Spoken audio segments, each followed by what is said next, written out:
পুরো ফুটবল বিশ্ব অপেক্ষা করছিল কিলিয়ান এমবাপ্পে আর আর্লিং হ্যালান্ডের দ্বৈরথ দেখার। তবে সে আর হলো কই। ফ্রান্সে এমবাপ্পে থাকলেও নরওয়ে নামলো সেরা তারকাকে ছাড়াই। অগত্যা ম্যাচের ফলাফলও নিজেদের পক্ষে গেল না। নরওয়েকে রীতিমতো ৪-১ গোলের ব্যবধানে উড়িয়ে দিল প্রতাপশালী ফ্রান্স। যদিও এই ম্যাচে খুব বেশি চাপ ছিল না ফ্রান্সের উপর। আগেই নকআউট নিশ্চিত হয়ে যাওয়ায় একাদশে ৪টি পরিবর্তন আনে তারা। অন্যদিকে নরওয়ে যেন পুরো মনোযোগ রেখেছিল পরের রাউন্ডে, তাই আর্লিং হ্যালান্ড সহ চিয়ার আপের রিফ্রেশিং স্বাদে সবার মুখে হাসি ছড়াবে। চিয়ার আপ ছড়ায় হ্যাপিনেস।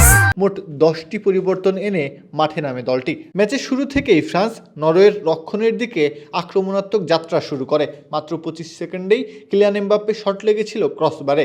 সেটাই যেন ছিল আসন্ন ঝড়ের পূর্বাভাস। নরওয়ে নিজেদের গুছিয়ে নেওয়ার আগেই 7ম মিনিটে আসে প্রথম আঘাত। এমবাপ্পের নিখুঁত পাস ধরে বক্সের ভেতর থেকে দুর্দান্ত শটে জাল কাপান উসমান ডেম্বেলে। শুরু হয়ে যায় তার ব্যক্তিগত মহাকাব্য।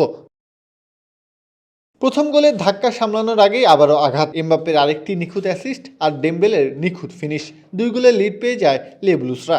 দুই তারকার বোঝাপড়া যেন নরওয়ের রক্ষণকে বারবার অসহায় করে তুলেছিল। তবে ম্যাচে ফিরতে চেয়েছিল নরওয়েও। 21 মিনিটে থেলো আসগার্ড 1 গোল শোধ করে কিছুটা আশা জাগান, কিন্তু সেই আশার আলো নিভিয়ে দিতে দেরি করেননি ডেম্বেলে। 32 মিনিটে আর্লিয়া চুয়ামেনির কাছ থেকে বল পেয়ে বাঁ পায়ের দুর্দান্ত বাঁকানো শটে পূর্ণ করেন নিজের হ্যাট্রিক।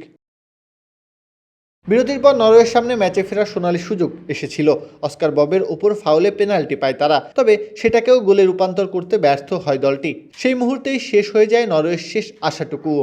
তবে ফ্রান্সের গল্প শেষ হয়নি তখনও। অতিরিক্ত সময়ে এসে আরও একবার প্রতিপক্ষের জালে বল পাঠান দেজিরে দুয়ে। ফলাফল 4-1 ব্যবধানের জয় নিয়ে গ্রুপ পর্ব শেষ করল ফ্রান্স। নরওয়ের উপর অবশ্য এই ফলাফল কোনো প্রভাব ফেলবে না। তাদের নজর যে এখন নকআউটে।